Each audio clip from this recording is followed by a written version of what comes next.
Assalamualaikum warahmatullahi wabarakatuh. Waalaikumsalam warahmatullahi wabarakatuh. Gimana kabarnya nih anak-anak? Sehat? Alhamdulillah. Alhamdulillahirrahmanirrahim ya. Semoga kita selalu diberikan kesehatan oleh Allah Subhanahu wa taala. Baik anak-anak, sebelum kita memulai pembelajaran, alangkah lebih baiknya kita berdoa terlebih dahulu. Berdoa menurut kepercayaannya masing-masing, berdoa dimulai.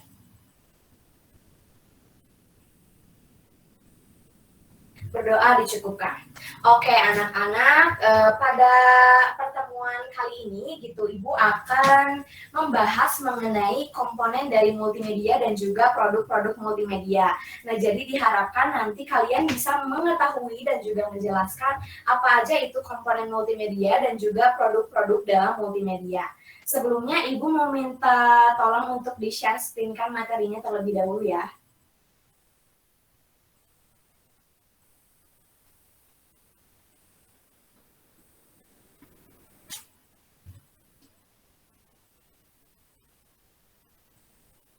Oke, terima kasih kepada Syifa ya. Nah, baik anak-anak, seperti yang telah Ibu jelaskan tadi, di sini Ibu akan membahas mengenai komponen dan juga produk multimedia.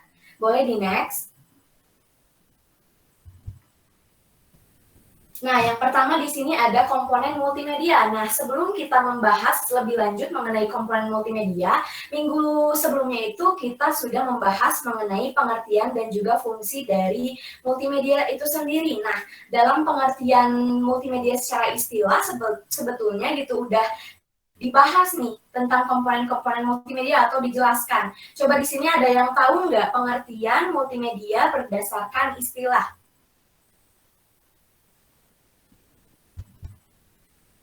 Ada yang mau jawab?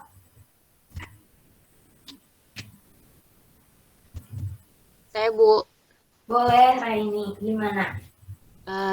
Multimedia menurut istilah merupakan penggunaan berbagai media untuk menyampaikan informasi yang dibentuk dari gabungan dua atau lebih komponen multimedia seperti teks, grafik, audio, video, dan animasi. Oke, betul sekali. Boleh di next. Nah, jadi komponen multimedia itu tadi disebutkan ada teks, ada grafik, audio, video, dan juga ada animasi. Di sini yang pertama itu ada teks. Nah, teks di sini bisa berupa kata ataupun kalimat gitu, di mana si teks ini itu sangat berpengaruh gitu terhadap produk-produk multimedia itu. Nah, kalau misalkan teks itu memiliki makna yang jelas gitu, otomatis si penerima informasi juga dapat menerima informasi itu dengan jelas gitu. Jadi di sini teks itu harus diperhatikan ya dalam penggunaan pada produk multimedia. Oke, next. Yang selanjutnya itu ada grafik ya. Nah, grafik ini itu bisa berupa gambar, foto, ataupun diagram. Nah, di sini itu si grafik ini itu berfungsi untuk lebih menjelaskan suatu konsep-konsep gitu. Jadi, si informasinya juga jadi lebih diperjelas lagi nih oleh grafik ini dan juga bisa menarik perhatian si pengguna gitu, pengguna produknya. Oke, next. Yang ketiga itu ada audio ya. Nah, untuk audio ini sebenarnya sangat juga harus diperhatikan gitu ya dalam produk multimedia gitu karena biasanya multimedia tanpa audio itu dirasa kurang gitu.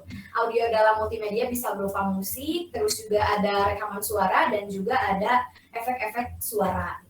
Next, selanjutnya itu ada video. Nah, video ini sebenarnya merupakan gambar gitu yang bergerak gitu. Nah, di sini biasanya video itu diambil dengan bantuan kamera gitu, baik itu kamera digital ataupun kamera handphone. Yang selanjutnya yang terakhir nih ada animasi. Nah, animasi ini adalah kumpulan dari gambar-gambar yang digerakkan. Nah, jadi di sini itu animasi itu bisa membuat produknya itu menjadi lebih dinamis gitu dan lebih menarik lagi. Di sini juga animasi itu bisa digunakan untuk menjelaskan suatu hal yang abstrak atau susah dijelaskan secara real. Contohnya itu seperti apa? Contohnya menjelaskan peredaran darah pada tubuh manusia. Itu kalau dijelaskan secara real kan itu susah ya karena ada di dalam tubuh manusia. Jadi digunakanlah animasi ini untuk menjelaskan si peredaran darah pada tubuh manusia itu. Oke, next. Nah, di sini ada gambar brosur dan juga poster. Coba nih, dalam poster dan brosur ini ada komponen multimedia apa saja? Ayo, ada yang mau ada yang mau menjawab? Aku, Bu. Boleh, gimana, Bu? Ada teks sama ada grafik juga. Oke, betul sekali. Di situ ada teks, ada grafik. Grafiknya itu ada foto ya di situ dan juga ada gambar. Boleh, next.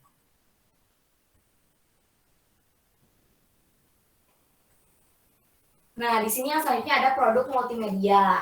Boleh di next lagi ya. Produk multimedia itu terbagi menjadi dua. Ada multimedia linear dan juga multimedia interaktif. Oke, di next lagi. Multimedia linear itu di mana si pengguna itu hanya bisa menonton saja gitu, menikmati dari awal sampai akhir gitu. Nggak ada komunikasi dua arah gitu, hanya satu arah saja. Contohnya seperti televisi, film, dan juga majalah. Nah, di situ kita hanya bisa menonton atau bisa membaca saja gitu tanpa adanya interaksi dengan produk tersebut. Sedangkan yang kedua ada multimedia interaktif. Nah, multimedia interaktif ini namanya juga udah interaktif gitu ya. Berarti ada interaksi dengan si produk multimedia itu. Boleh di next. Jadi di sini si pengguna itu punya kontrol lebih lah terhadap elemen-elemen visual yang ada pada produk multimedia itu. Contohnya itu seperti game, multimedia pembelajaran, dan juga website. Nah, dalam game kan biasanya suka ada tombol close atau tombol ke home mungkin ya. Nah, di situ kan kita bisa mengklik-klik. Nah, itu termasuk ke dalam multimedia interaktif. Boleh di next. Oke, mungkin untuk pembelajaran kali ini Ibu cukupkan sampai sini. Nah, untuk tugasnya coba kalian cari-cari lebih lagi mengenai produk-produk multimedia, terus kalian resume dan juga kumpulkan di dalam Google Classroom. Nah, sebentar ya. Oke, Ibu tugaskan kembali. Tadi komponen multimedia itu ada teks, audio, video, animasi, dan juga grafik. Terus produk multimedia itu terbagi dua, ada multimedia linear dan juga multimedia interaktif. Oke anak-anak, untuk pembelajaran kali ini Ibu cukupkan sampai sini. Terima kasih sudah memperhatikan, semoga materinya bermanfaat. Wabillahi taufiq wal hidayah. Wassalamualaikum warahmatullahi wabarakatuh. Terima kasih. Waalaikumsalam. Waalaikumsalam warahmatullahi wabarakatuh. Terima kasih, Ibu.